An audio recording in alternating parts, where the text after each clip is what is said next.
friends, welcome to my channel. Please like, comment, subscribe.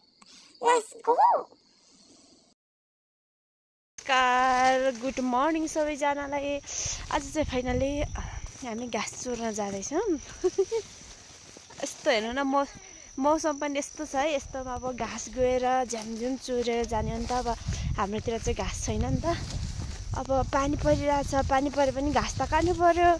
अब भनौँ न, गाई बस्तुलाई अब उतो अरे कहना क्या चाहते हो भन्छ नि, अन्न दिएर हुँदैन। भैँसीलाई के पो भात दिँदा हुँदैन भने जस्तै, किन घाँस खान्छ भने जस्तै हो कि। अनि हामी चाहिँ घाँस चर्न फाइनली जाँदैछौँ जङ्गल।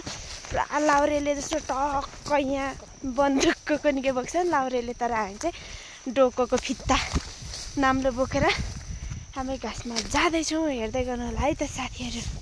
यस्तो डेन्जर मौसम छ, अनि यस्तो मौसममा घाँस नचोरेर चाहिँ के गर्ने त भनेर भने पनि घाँस चोर्ने ठाउँको मान्छेले, घाँस धनीले थाहा पाउनु भयो भने हामीलाई मार्नुहुन्छ होला। तर पनि केही छैन, बिना आँट बोसो पाक्दैन। त भएर हामी घाँस चोर्नलाई भट्टाभट लाग्यो है त। बर्खा मासको समय छ साथीहरू, के गर्नु, घाँस काट्ने परि नै गयो। हामी लाग्दैछौँ घाँस चोर्नेतर्फ। यहाँतिर पनि हल्का अलिअलि त छ, तर यहाँतिरको घाँस चाहिँ हुँदैन। यहाँ खोलादेखि पारी चाहिँ अर्काको पर्छ, यता चाहिँ हाम्रै काकीहरूको पर्छ। यहाँतिर पनि काट्दा त केही हुँदैन, लेकिन हामी चाहिँ अर्काकै चोर्न चाहन्छौँ है त साथीहरू। त्यता पारी जङ्गलमा जान्छौँ हामी।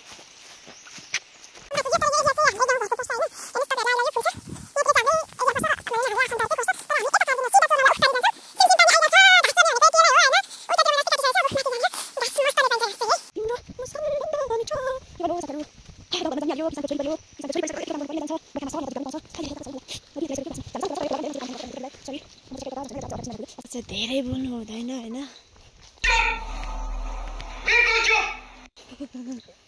अब यता जाने हो, अनि यो सल्लाहघारी छ। अब यता जाने साथीहरू। घाँस चोर्नु कहाँ सजिलो छ र। बिल्कुल। म यो कालोमा घाँस काट्छु है त। पानी यसमा यस्तो सिमसिम आइरहेको छ, तर पनि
अहिले घाँस काटेको त देखिहाल्नु होला है।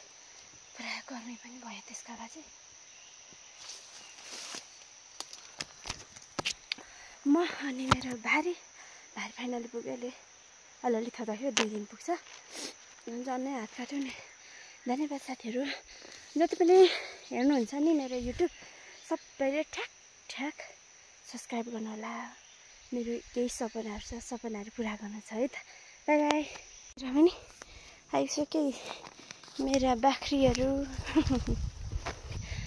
अबको मेरो बाँकी काम चाहिँ घाँस लिएर आएर मात्रै कहाँ सक्नु। अब चाहिँ खुर्सानी गोड्नु छ। गाउँले जीवन, बर्खा मासमा लाउने कपडाहरू सुक्दैन, गाह्रो छ हो। जङ्गली कपडाहरू नसुकेर अब खुर्सानी गोड्नु पर्ने छ साथीहरू। किसानी हुनु छ र गाह्रो यार। पछि चाहिँ खाजाको रूपमा मलाई चटपटी खान मन लाग्यो। त्यही म चाहिँ यस्तो घाम लागेको बेला टक्क चटपटी लिएर तयार भएको छु है त साथीहरू। चटपटी खानुहुन्छ आउनु सक्नुहुन्छ। यो प्यारो प्यारो साथीहरू जति पनि सब्सक्राइबर हुनुहुन्छ तपाईँहरूले फुल भिडियो हेरिदिनु भएकोमा थ्याङ्क यू सो मच। अनि नयाँ साथीहरूलाई पनि फेरि यस्तै यस्तै भिडियो हेर्नका लागि मेरो युट्युब च्यानलमा जोइन हुनको लागि अनुरोध गर्दछु भन्दै बाई बाई।